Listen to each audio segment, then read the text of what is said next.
Saudari-saudaraku yang terkasih, saya ingin menggarisbawahi sekali lagi apa yang sedang kita kerjakan.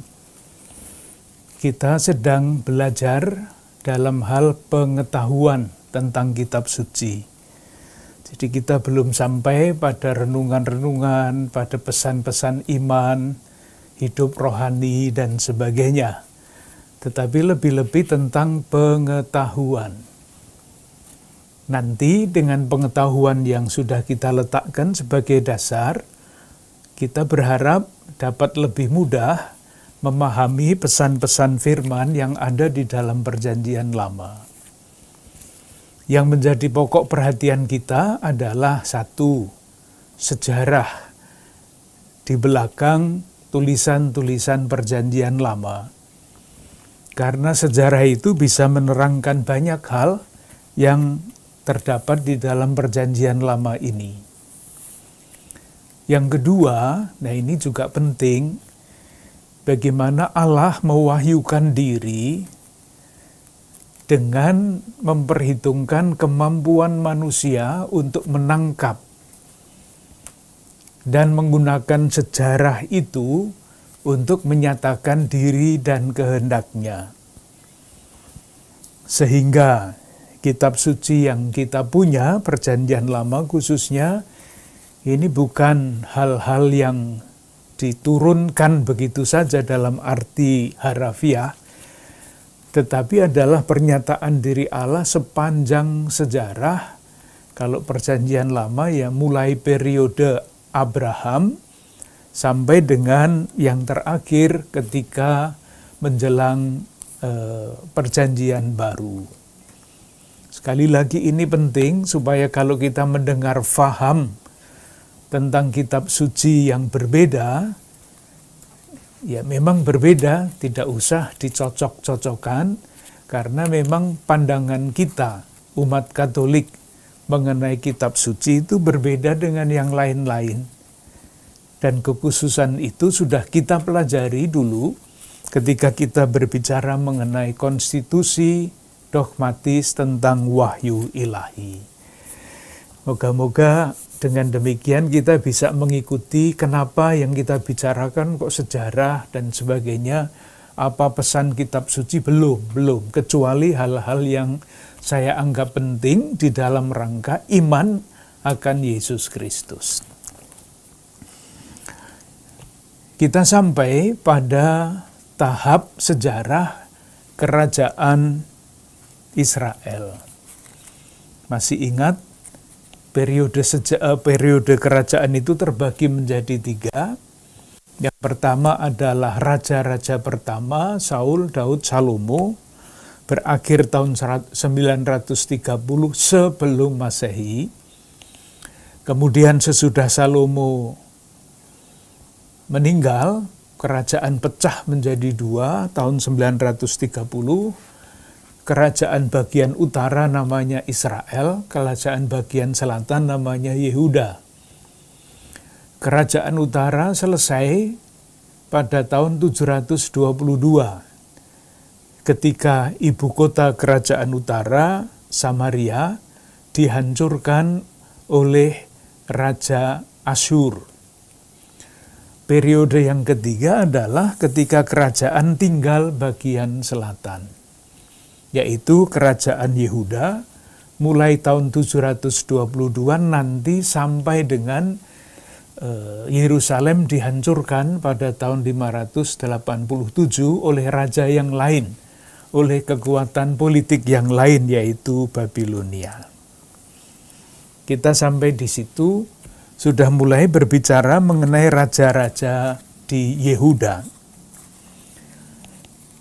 Untuk mengetahui dinamika kerajaan Yehuda, kita bisa membayangkan di wilayah itu ada kekuatan-kekuatan negara yang besar. Yang pertama, Asyur sudah kita bicarakan, yang menghancurkan Samaria dan kemudian juga mencoba-coba untuk mengalahkan Yehuda. Jadi ada kerajaan Asyur. Yang kedua, sesudah Asyur melemah karena pertikaian dari dalam, muncul kekuasaan baru yang namanya Babilonia. Ini yang kemudian mengalahkan Asyur. Sehingga Asyur tenggelam, muncul Babilonia. Nah, kerajaan Babilonia inilah yang nanti akan menghancurkan kerajaan selatan, kerajaan Yehuda. Babilonia tidak akan selama-lamanya kuat, karena makin lemah juga akan muncul kerajaan baru yaitu Persia.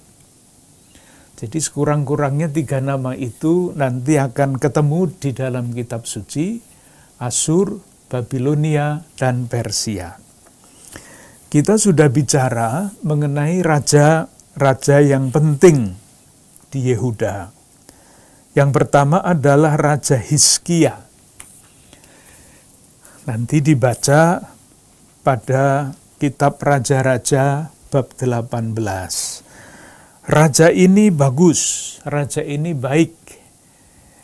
Ringkasan kebaikannya dapat kita baca pada 2 Raja bab 18 ayat 3.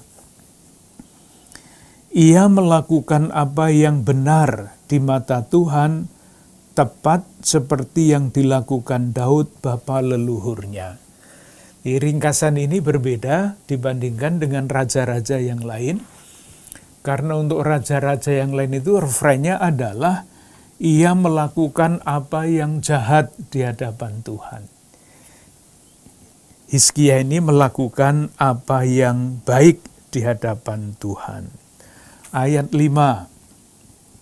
Ia percaya kepada Tuhan Allah Israel dan di antara semua raja-raja Yehuda, baik yang sesudah dia maupun yang sebelumnya, tidak ada lagi yang sama seperti dia.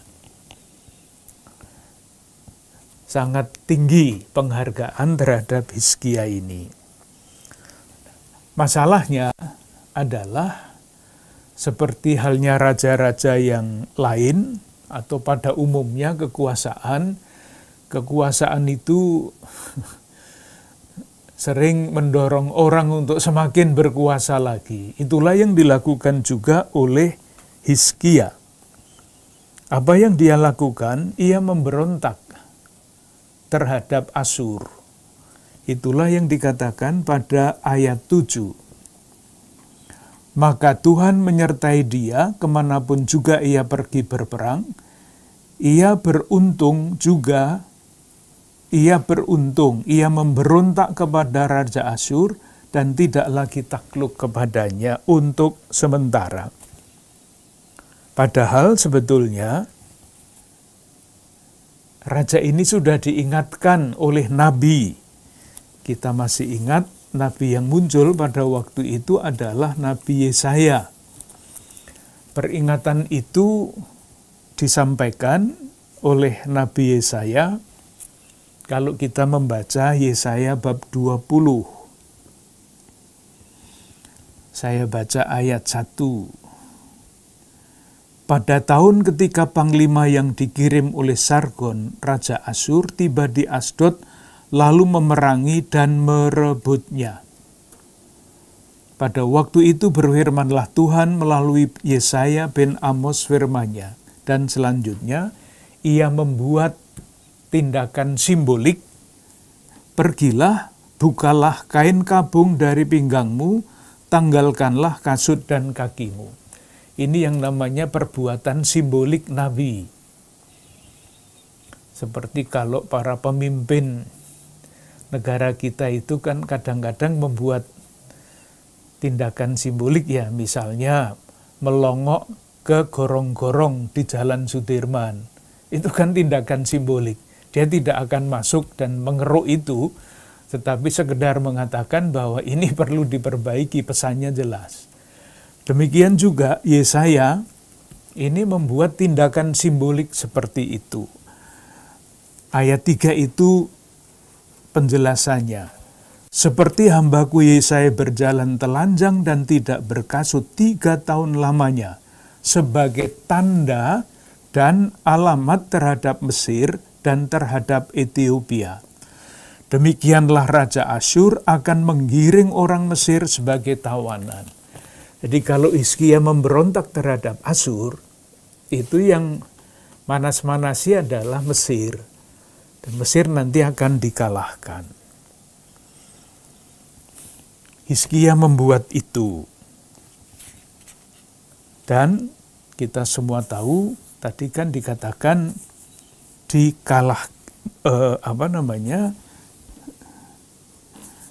pada ayat 13. Dalam tahun ke-14 zaman Raja Hizkia, majulah Sanherib, Raja Asyur menyerang segala kota berkubu negeri Yehuda, lalu merebutnya. Merebut, kalah. Ayat berikutnya, ayat 14, Hizkia Raja Yehuda mengutus orang kepada Raja Asyur di Lakis dengan pesan, aku telah berbuat dosa. Dosanya apa? Tidak mendengarkan nasihat Yesaya. Undurlah daripadaku, apapun yang kau bebankan kepadaku akan kupikul. Artinya, Yehuda di bawah Hizkia yang baik itu akhirnya menjadi raja terjajah, membayar upeti. Itu sejarah. Nah, sejarah itu kan bisa dibaca dengan cara lain. Bahwa akhirnya Hizkia hanya membayar upeti, itu bisa dianggap sebagai suatu kemenangan. Dan itulah yang dibaca oleh penulis 2 Raja bab 19. Judulnya Yerusalem luput dari tangan Sanherib. Tadi pada bab 18 kan Sanherib ini maju menyerang Yehuda, tetapi selamat. Karena apa? Karena doanya Hizkia itu, bab 19 ayat 15. Hizkia berdoa di hadapan Tuhan dengan berkata, ya Tuhan Allah Israel, yang bertahta di atas kerubim, hanya Engkau sendirilah segala kerajaan di bumi.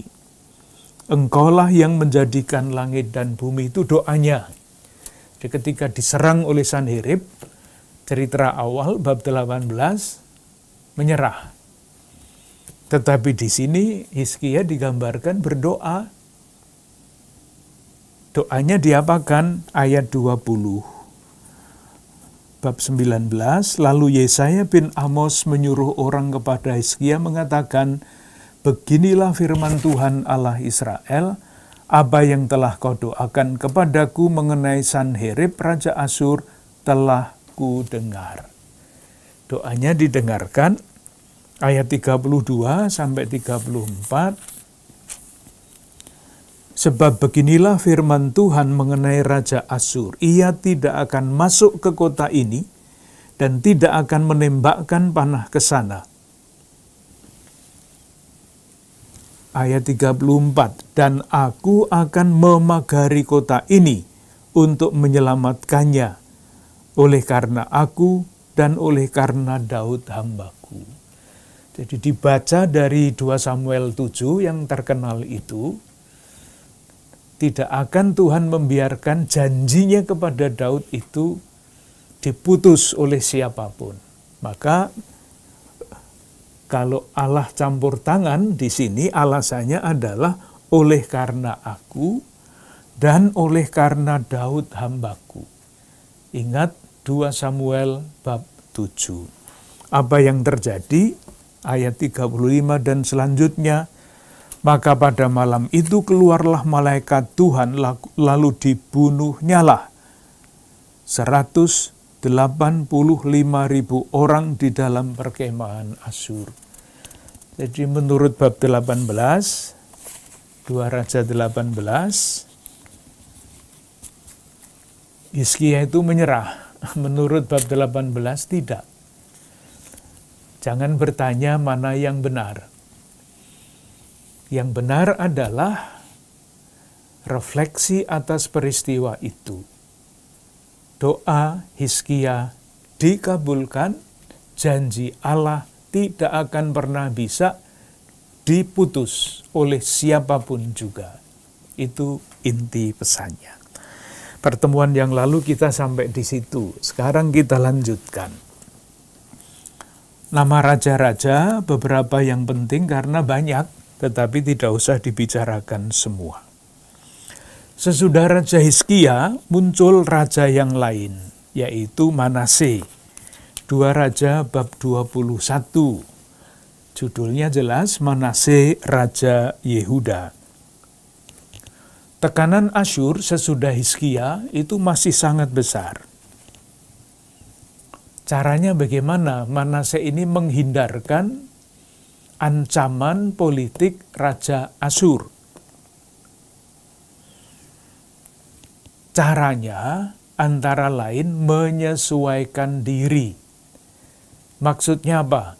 Maksudnya menyesuaikan diri ya, agama Yahweh dilemahkan.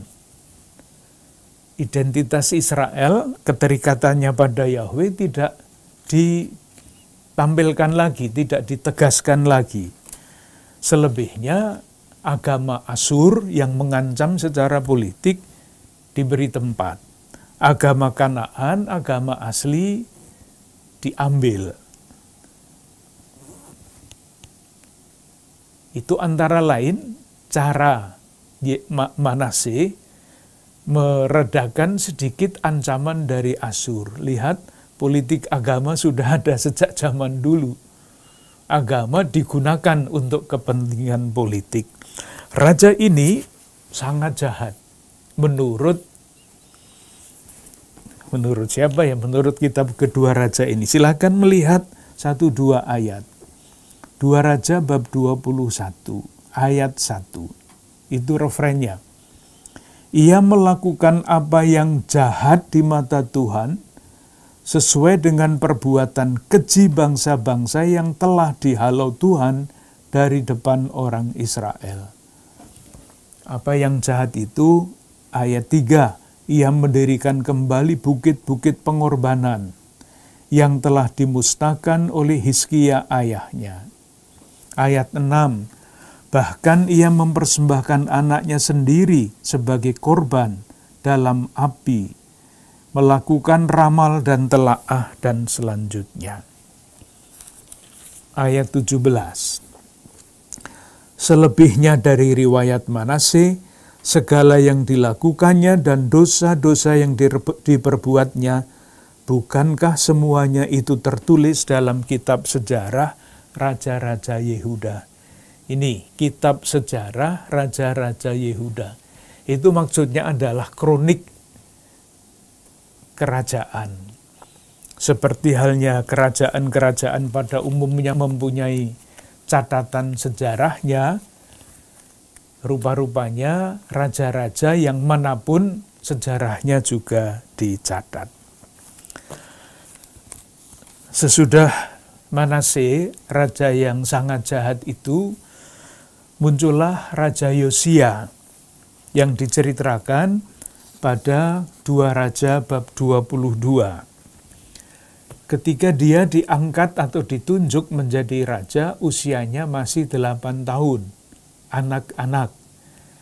Oleh karena itu, lingkaran kerajaan mendampingi dan mendidiknya supaya menjadi raja ideal.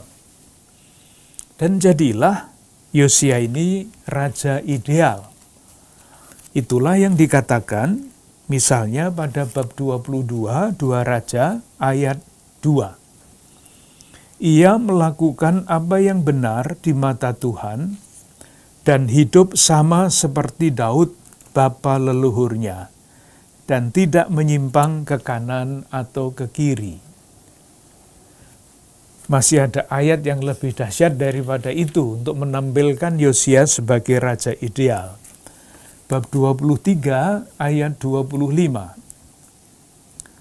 Sebelum dia, tidak ada raja seperti dia, yang berbalik kepada Tuhan dengan segenap hatinya, dengan segenap jiwanya, dan dengan segenap kekuatannya, sesuai dengan segala Taurat Musa. Perhatikan kata segenap, segenap, segenap segala. Lalu dikatakan selanjutnya, dan sesudah dia tidak bangkit lagi yang seperti dia. Jadi sangat hebat ke depan maupun ke belakang. Mengapa dia disebut sebagai orang yang seperti itu? Jawabannya ada pada bab yang sama, ayat 3 sampai dengan ayat 5. Intinya, dia memperbaiki rumah Tuhan. Dikatakan pada ayat 4,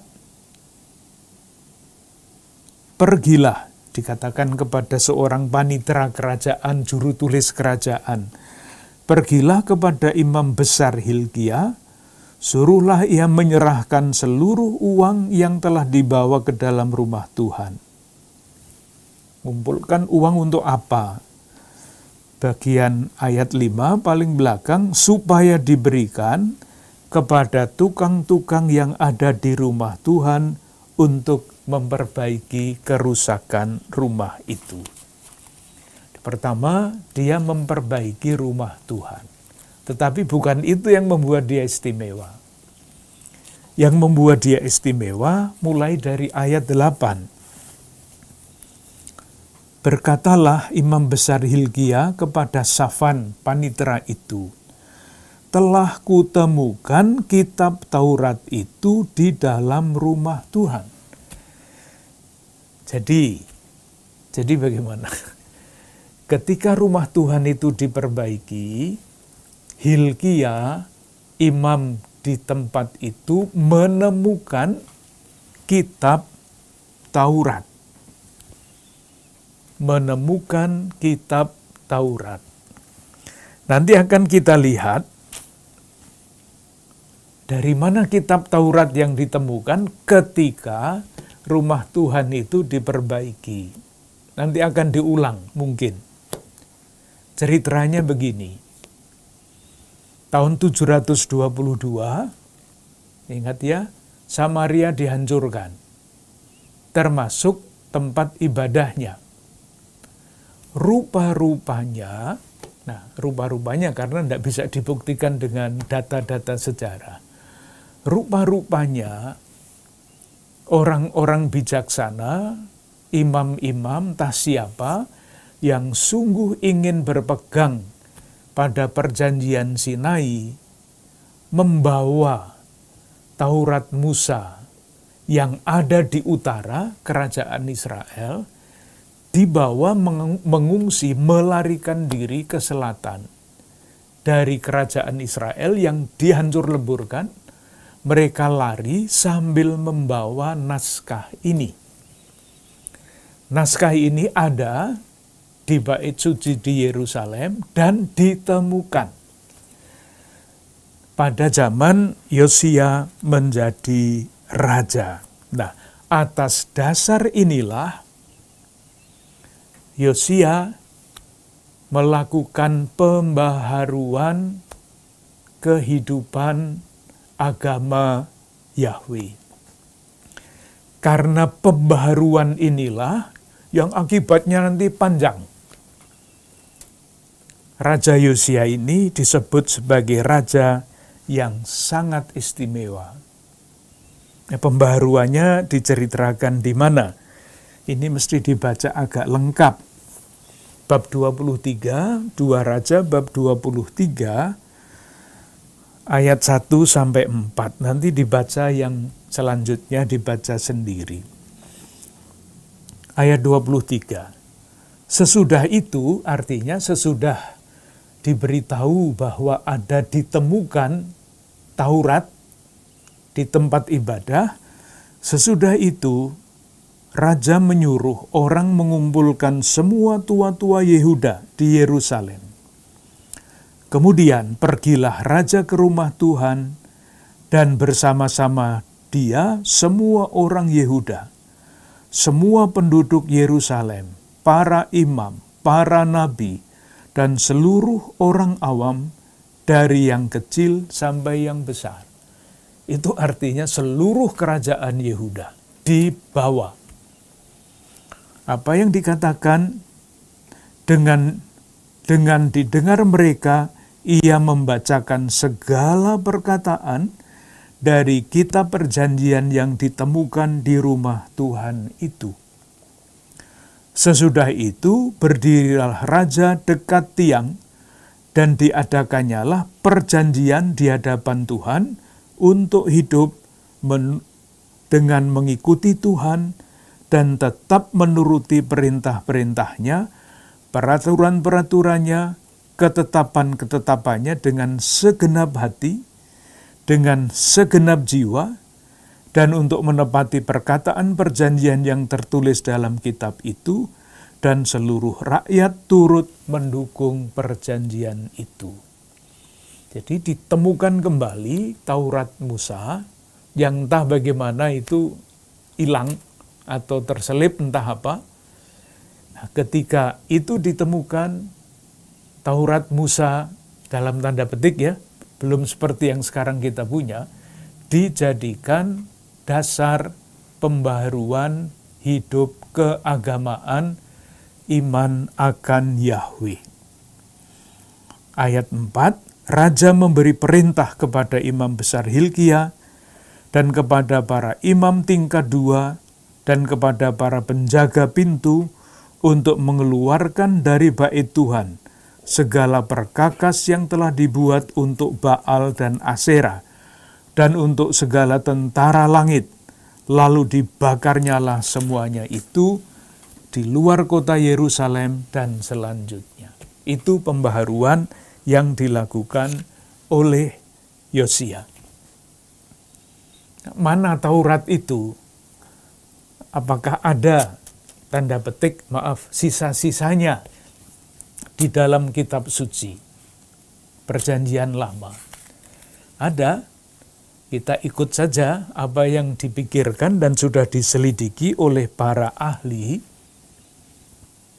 Sekarang yang disebut Taurat yang ditemukan di dalam bait suci Yerusalem itu ada tersimpan sebagian terbesar di dalam kitab Ulangan yang kita punya dari bab 5, bab 2 sampai bab 25. Jadi sudah ada tertulis yang seperti itu. Nanti penting untuk pembicaraan dalam periode ini, perkembangan kitab suci sampai di mana. Kenapa disebut kitab Ulangan? Karena memang mengulangi. Yang ada di situ kan hukum-hukum Musa yang diulangi. Artinya Taurat Musa yang dipakai kembali untuk membaharui iman akan Yahweh.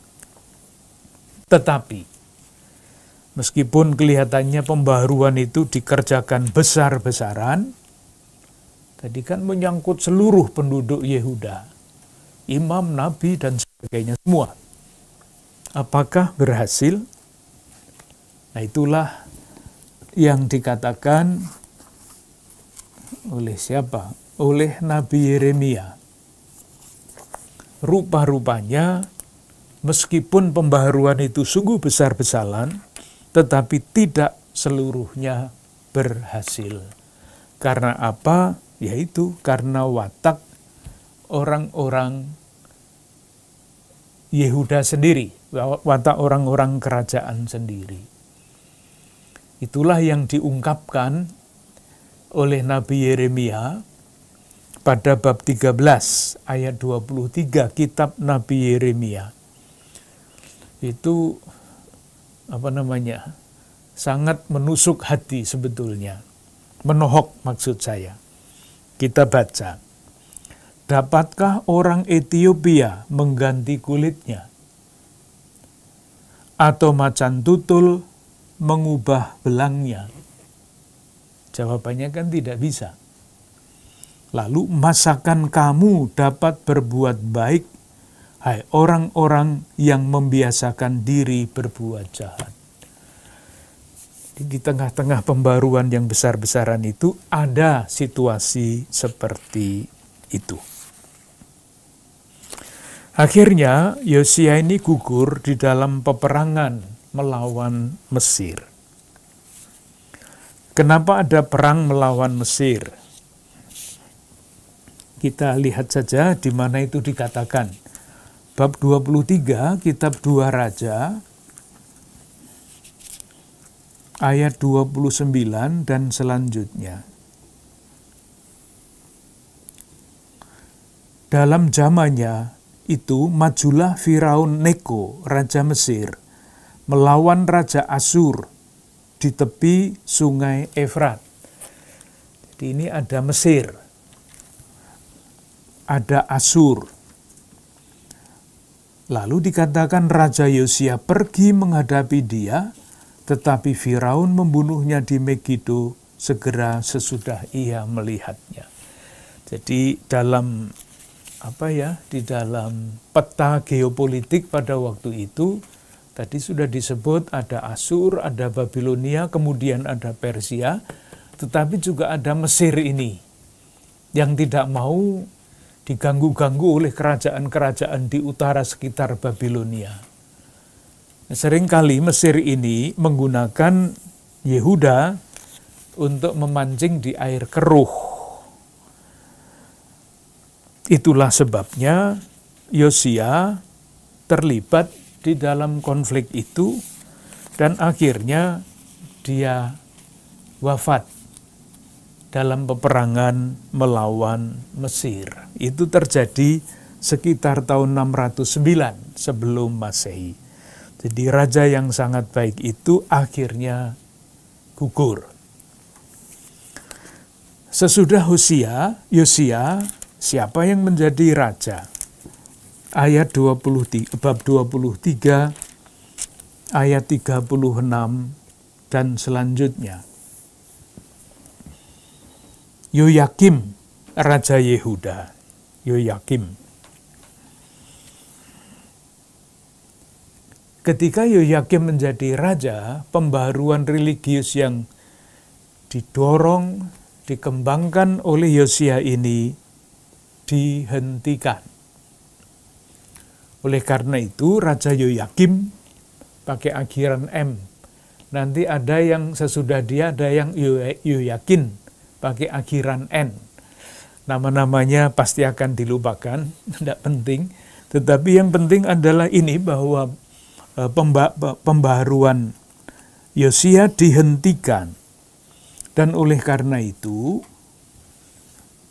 dia disebut sebagai raja yang jahat. Bab 23 ayat 37. Judul di dalam teks kita Yoyakim Raja Yehuda. Ayat 37, ia melakukan apa yang jahat di mata Tuhan, tepat seperti yang dilakukan oleh nenek moyangnya. 24 ayat 4-5. Dan juga oleh karena darah orang yang tidak bersalah yang telah ditumpahkannya, sebab ia telah membuat Yerusalem penuh dengan darah orang yang tidak bersalah, dan Tuhan tidak mau mengampuninya. Ini ceritanya apa ini? Kok sampai-sampai disebut-sebut Yerusalem yang berdarah-darah? Jawabannya, karena Yoyakim ini memberontak terhadap kerajaan Babel. Jadi Asyur mulai surut, Babel mulai naik, dan ketika Babilonia, kerajaan Babilonia itu mulai kuat, memperluas wilayah termasuk wilayah jajahannya. Yoyakim memberontak terhadap Babel, dan itulah yang menyebabkan Raja Babel menyerang Yerusalem. Itu terjadi sekitar tahun 600. Nah, sesudah Yoyakim ini, 20 tahun terakhir periode sejarah itu merupakan sejarah semakin melemahnya kerajaan Yehuda. Karena apa? Menurut para ahli sejarah, karena ada dua aliran politik di Yehuda. Aliran politik yang pertama adalah pro-Babel, aliran politik yang kedua adalah pro-Mesir. Yang pro-Mesir itu kita coba lihat ada di mana sisa-sisa petunjuknya. 2 Raja bab 23 ayat 33 sampai 35. Ini dibaca mulai dari bab 23 ayat 31 sampai 35, judulnya saja Yoahas Raja Yehuda. Apa yang terjadi? Ayat 33. Firaun Neko mengurung dia itu Yoahas ini, di Ribla, di tanah Hamat, supaya jangan memerintah Yerusalem. Lagi Firaun membebankan kepada negeri itu denda sebesar 100 talenta perak dan 10 talenta emas. Pada periode ini, Yehuda berada di bawah jajahan Mesir. Yoyakim diganti oleh Yoyakin, N, akhiran N. 24 ayat 7. Mesir yang menjajah Yehuda, yang tadi sudah dibaca teksnya, itu akhirnya dikalahkan oleh Babilonia. Bab 24 ayat 7.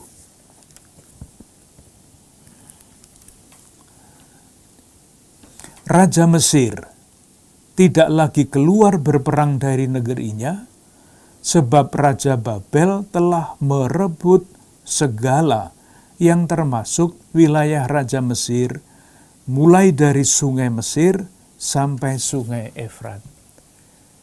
Itu artinya kerajaan Yehuda sudah berada di bawah kekuasaan Raja Babilonia, Nebukadnezar. Silahkan membayangkan ya, pergumulan geopolitik. Jadi istilah geopolitik itu bukan hanya istilah sekarang. Dulu juga masing-masing berbagai macam negara itu berebut kekuasaan seperti sekarang. Pengaruhnya sampai kemana-mana. Teks selanjutnya, ini peristiwa yang sedih yang diceritakan pada bab 24 ayat 10 sampai 17. Yoyakim Raja Yehuda. Kita baca mulai dari ayat 10. Pada waktu itu majulah orang-orang Nebukadnezar, Raja Babel, menyerang Yerusalem dan kota itu dikepung. Ini adalah penyerangan pertama terhadap Yerusalem oleh Raja Babel, yang sebelum-sebelumnya oleh Raja Asyur. Asyur sudah surut, Babel naik, bahkan sampai merebut Mesir. Apa yang terjadi sesudah itu?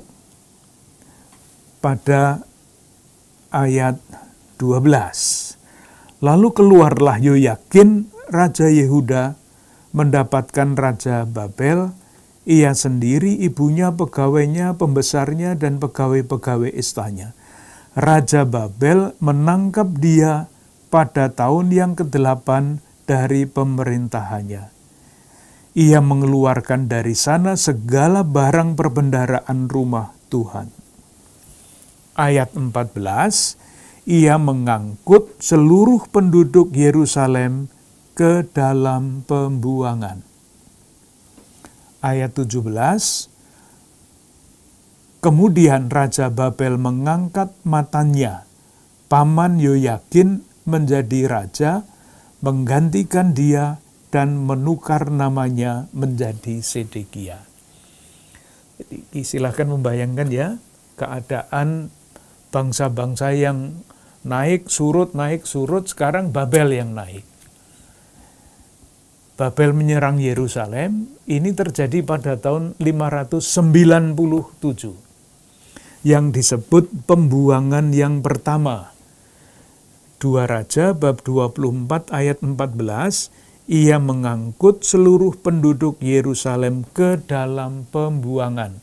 Pembuangan pertama, tahun 597. Yoyakin diganti oleh pamannya, namanya Matanya. Itu bukan bahasa Indonesia, itu bahasa sana. Matanya, nama orang. Diganti dengan Sedekia. Seperti apa Sedekia itu? Bab 24, 2 Raja ayat 19 sampai 20. Sama referen, ia melakukan apa yang jahat di mata Tuhan, tepat seperti yang dilakukan Yoyakin. Sebab oleh karena murka Tuhanlah terjadi hal itu terhadap Yerusalem dan Yehuda, yakni bahwa ia sampai membuang mereka di hadapannya. Nah, lalu alinea yang berikutnya, Sedekia memberontak terhadap Raja Babel. Ini awal dari kehancuran. Pemberontakan itu, kembali lagi, siapa yang menghasut itu jelas kalah dengan Babilonia, kok masih berani-beraninya memberontak. Ya jawabannya, Mesir yang memanas-manasi supaya Raja Yehuda itu berontak. Nanti kalau seandainya ada apa-apa, Mesir ikut nimbrung keuntungan dari konflik-konflik itu. Apa yang terjadi? Yerusalem dikepung dan dihancurkan. Bab 25, beberapa ayat akan dibacakan. Ayat 1. Maka pada tahun ke-9 dari pemerintahannya, dalam bulan yang ke-10, pada tanggal 10 bulan itu, datanglah Nebukadnezar Raja Babel dengan segala tentaranya menyerang Yerusalem. Ayat 9. Ayat 6 dulu. Mereka menangkap raja dan membawa dia kepada Raja Babel di Ribla, yang menjatuhkan hukuman atas dia. Ayat 9. Ia membakar rumah Tuhan, rumah raja, dan semua rumah di Yerusalem. Semua rumah orang-orang besar dibakarnya dengan api. Ayat 10, tembok sekeliling kota Yerusalem dirobohkan. Sudah, hancur-hancuran. 10 tahun sesudah pembuangan yang pertama, Yerusalem sungguh dihancur leburkan. Dikemanakan penduduknya? Ayat 21, 2 Raja 25. Demikianlah orang Yehuda diangkut ke dalam pembuangan dari tanahnya. Yang tadi ayat 14 itu pembuangan yang pertama, ayat 21 bab 25 itu pembuangan yang kedua. Yerusalem hancur lebur. Dan dengan itu sejarah Yehuda berakhir.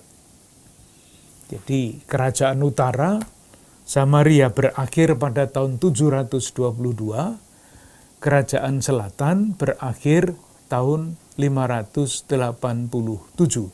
Sesudah itu tidak ada kerajaan lagi. Itu sejarahnya. Bagian dari periode ini kita bertanya, pada periode ini perkembangan kitab suci Perjanjian Lama itu sampai di mana? Jadi Kitab suci Perjanjian Lama ditulis di dalam proses panjang. Yang menulis adalah orang-orang, ada yang namanya jelas, ada yang namanya tidak jelas, artinya anonim. Tetapi kita ingat ajaran Gereja Katolik, manusia digunakan oleh Allah.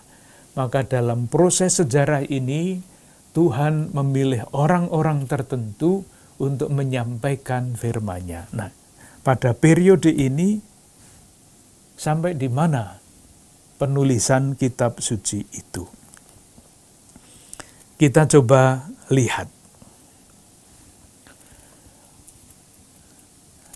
Tadi sudah kita lihat, sudah kita bicarakan, bahwa pada tahun 722 ketika Samaria hancur, ada orang yang membawa teks naskah ke selatan yang ditemukan ketika Raja Hizkia mengadakan pembaharuan perjanjian.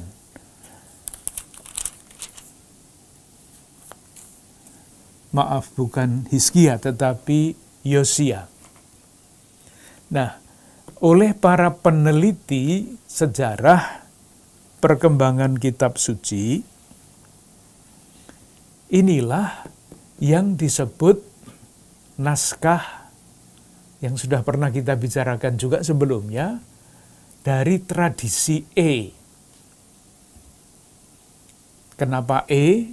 Karena isinya adalah sejarah mulai dari zaman Abraham sampai dengan zaman Musa.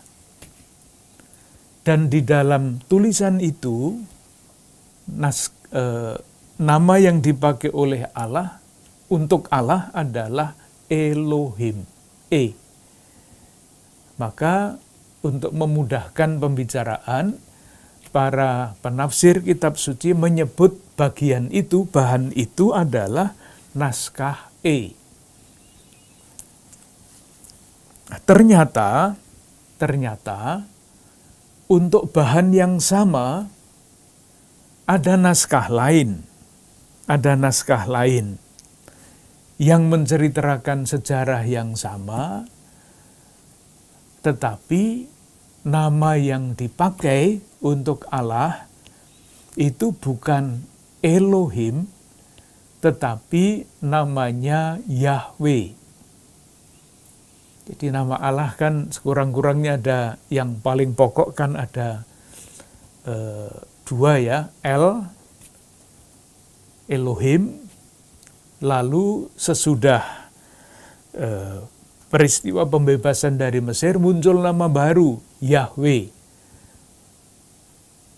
Sangat khas karena Yahweh ini menampakkan diri sebagai Tuhan atas sejarah.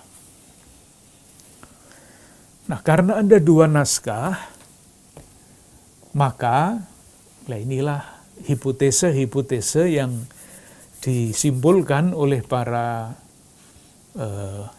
para peneliti, para ahli tafsir kitab suci.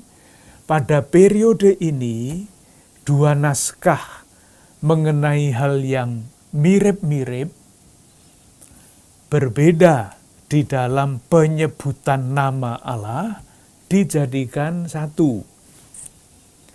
Namanya kalau sekarang harmonisasi.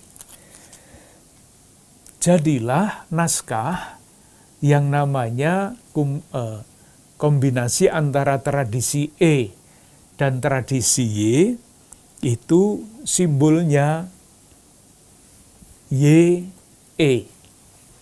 Jadi ada E, ada Y, jadikan satu, namanya naskah YE. Naskah dasarnya adalah naskah Y. Karena itu menjadi sangat penting di dalam rangka mengingat kembali sejarah pembebasan umat Allah dari Mesir. Yang membebaskan umat Allah dari Mesir adalah Yahweh. Maka naskah yang menggunakan Yahweh itu menjadi naskah dasar. Naskah E digunakan untuk melengkapi yang tidak ada di dalam naskah Y. Jadi prioritasnya adalah naskah Y, naskah E, bahan-bahan yang tidak ada di dalam Y diambilkan dari naskah E itu sehingga jadilah naskah JE.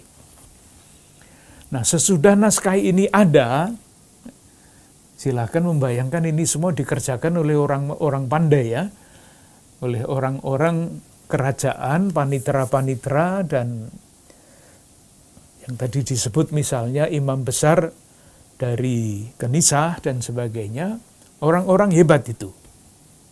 Nah, sesudah naskah JE ini jadi, naskah Y sendiri dan naskah E sendiri tidak disalin-salin lagi. Jadi sekarang kita tidak tahu naskah J dan E itu ada di mana. Yang ada adalah naskah JE. Itulah yang terdapat di dalam kitab suci, kurang lebih sudah hampir jadi bentuknya. Yang berikutnya adalah nabi-nabi. Nabi-nabi, pewartaan mereka yang muncul pada zaman ini diteruskan secara lisan, tetapi ada juga yang tertulis. Coba kita lihat ya dari mana itu disimpulkan. Silahkan melihat kitab Nabi Yeremia. Bab 36. Ayat 2-4. Dibacalah mulai dari ayat 1. Dalam tahun yang keempat pemerintahan Yoyakim bin Yosia, Raja Yehuda, tadi sudah kita sebut ya, namanya Yoyakim, yang jahat itu. Datanglah firman ini dari Tuhan kepada Yeremia, bunyinya. Ambillah kitab gulungan, dan tuliskanlah di dalamnya segala perkataan yang telah kufirmankan kepadamu mengenai Israel, Yehuda, dan segala bangsa, dari sejak aku berbicara kepadamu, yakni dari sejak zaman Yosia sampai waktu ini.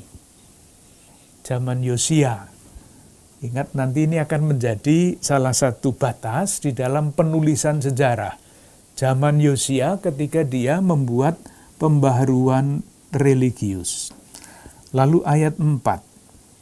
Jadi Yeremia memanggil Barukh bin Neria, lalu Barukh menuliskan dalam kitab gulungan itu langsung dari mulut Yeremia. Rupanya Barukh ini adalah juru tulisnya Yeremia, muridnya Yeremia, yang menyimpan di sini dalam bentuk tulisan pewartaan Nabi Yeremia. Pada periode ini rupanya tulisan nabi-nabi sudah mulai dikumpulkan dan memang ditulis. Pewartaannya ditulis oleh murid-murid dari nabi-nabi itu. Sama seperti sekarang kalau ada murid-murid yang misalnya sekolah kursus kitab suci Santo Paulus, diberi tugas untuk mencatat apa yang diajarkan oleh gurunya di sekolah atau dikhotbahkan di gereja, ditulis kemudian dikumpulkan dan selanjutnya. Nah, pada periode ini ada sesuatu yang sangat istimewa.